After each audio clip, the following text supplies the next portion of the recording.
Welcome back to Dolor Factor Live. I hope that we have stunned you to sit there and start thinking about your life. And now we're going to attempt to talk about the many reasons why people stay. And we're going to give you an opportunity to call in quite soon so that you can have your say. Pastor, why do people stay? I think one of the first reasons to me in my counseling room I find out is the matter of security. Sometimes a person doesn't know what, when they leave that environment, what's going to happen.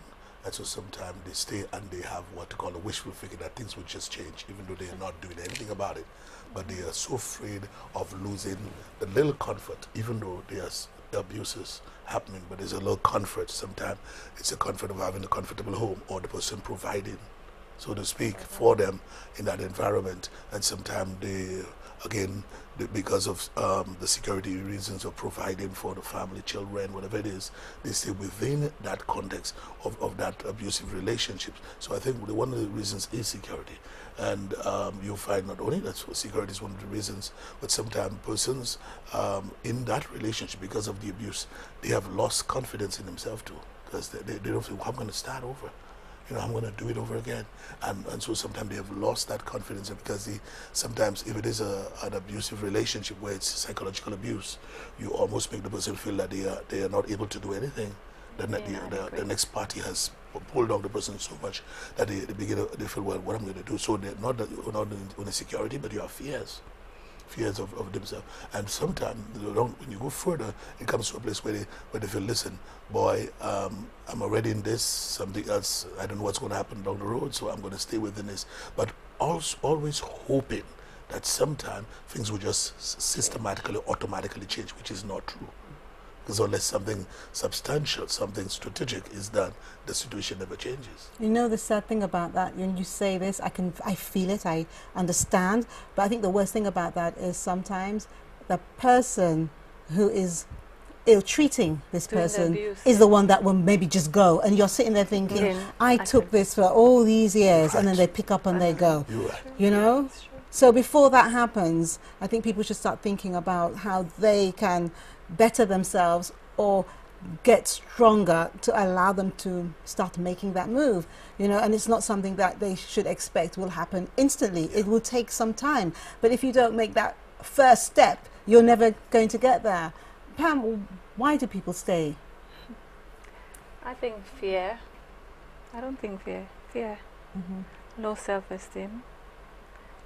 I think low self-esteem is the biggest issue. Where does it come from, this low self-esteem? Because you know, a lot of people, they don't show you that. You talk to them. A lot of people walk on the streets with a mask on their face. They dress so nicely, and their self-esteem is so low. They don't think anything good of themselves. It's really surprising. It's happening. And I'm sure that you see a lot of professional people come through, you know, your salon and have to deal with pretty certain women, things. beautiful women. And the self-esteem is so low. What can we do to try and encourage people that they don't have to stay in something?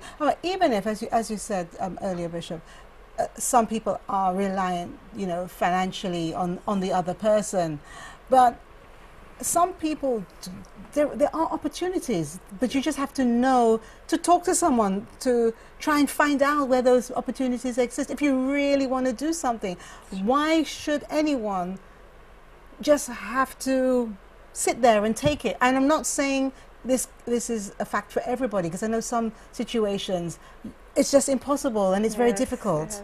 You know, but there must be a few people out there who are sitting there thinking, you know what, I can do better, you know, I can do better. Why can't they move?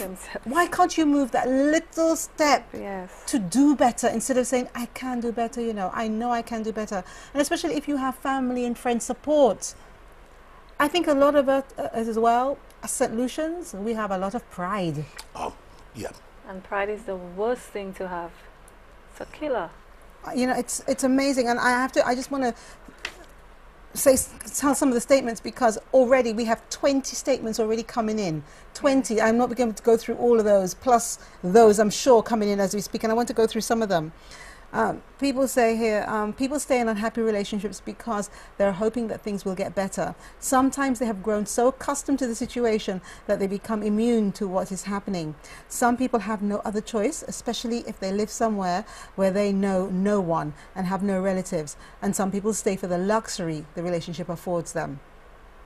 Others with very low self-esteem do not love themselves enough to get up and go to seek happiness. Some people stay because of the stability the relationship provides for them. More or less what we said in a nutshell. And the thing that moves me about these comments is that people are writing paragraphs. So if they're writing paragraphs, it means it's a serious situation. Because if it wasn't serious, you might just say 1 or 2 lines, and everyone's reading. Some of them I cannot even read; they're too long. So I'm going to try to edit them as we go along. I've always been asking myself these questions because I see my friend in a situation, and I try to answer in my head, like, why do people stay in unhappy relationships? Is it they can't see? Why is it so easy for some to walk away, but some hear the words, I don't love you, but they still stay? I mean, I'm not saying it's not true because she's saying it's true. How can someone say, I don't love you, but you still stay in that relationship? Because in their minds, they think that the people still love them. I don't know. I think that in their mind they're thinking, I will make them love me. Yes, I think that concept of I'll make them love me, and they're just going for a phase. Yes, that's a common thing. They used to be in love with me, so what have I done? And the sad thing is, they ask themselves the question, what have I done wrong to make that person not love me anymore? So what can I do now to make that person? So they overcompensate now. And so the cycle continues in the abuse because they overcompensating. They got to do everything, and they take all kinds of stuff to actually help that relationship. Sure. So what are the frame of mind? We talk about low self-esteem. So the frame of mind of the people who are staying in unhappy relationships. And don't forget, viewers, I'm talking about not just sexual relationships. I'm talking across the board. Why would someone stay in a job that they are very unhappy with? Because of the money. Because of the money. The security. The security. But that's what people are thinking. But there are other ways of thinking about it. What about trying to speak to your employer? You're unhappy. And speak to your manager or your supervisor. I don't think they're being fair to their employers and to themselves. They're not being fair. Yeah, I mean, they're not being fair, but I'm because if you don't like a job, you get out and get another job. It's not as easy as that, though. It's not easy. No, not in this economic climate, especially at this time. I think we like to look for excuses. But you know, I have heard of people because they don't like the job, they just leave. Because you're not being fair to your that is irresponsible when you just leave, especially if you leave. Have a plan. That's right. I've heard of that happening a lot. People just get up and leave. How can you get up and leave? Because you think that you have perhaps an extended family that can help you. Why are you putting that burden on your extended family? When I say they may love you, but why are you putting that burden on them? Have a plan. Have a plan. Yeah, so within that plan, speak to your manager, speak to your supervisor. You know, just think of a nice way, not an aggressive way, because that's the other thing. Your approach. Yeah, because sometimes you do not, the boss do something because you have not taken the time to stop and say, listen, sir, with all due respect, when you do say that to me, I do not feel good, and it affects me. You know, and very respectfully to be able to say that to the person. And so sometimes the person continues and they just abuse and treat you like, you know, like dirt, and go there, move there, move there. And if you just stop for a moment and says, so can I just kindly say something to you? Can I respectfully say something to you? When you treat me in that manner, I feel disrespected, and I would appreciate if you do that. Any good thing in person would be stoned and say, okay, I didn't know that. I wasn't even aware that I was doing that. But sometimes a person would just take the abuse and take the pain because they feel, boy, if I speak, I'm going to lose, as you were saying, fear again. But in a relationship, you need to, if you respect is something that you then need to be mutual. Mutual respect. If it's a boss, if it's a husband and a wife, if it's a group of fellas living together, there must be respect, mutual respect for a good relationship to maintain. Okay. The foundation. Well, someone here is saying, you know, where I work, I am not happy, but I continue to stay there. You're giving me food for thought, and perhaps I should think about how I can move on. Yes, food for thought, but move on in a way that is constructive. Yes. Move on, not move on and leave the job and financially you're lacking.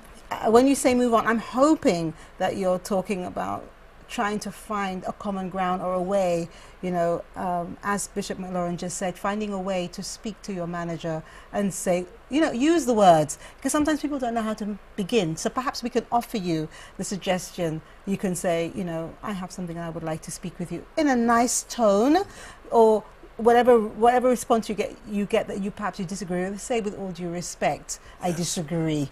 You don't say, I disagree for you, no, that's not going to get you anywhere. So perhaps you should plan, as Pam said, plan in your mind what it is you want to say, and not just what it is you want to say, but how you're going to say it. Approach to things. You know, and also think about how would you like somebody to approach you? If somebody approached you in a certain manner, how are you likely to respond? That's right. All right, so think about those things as we go into our break.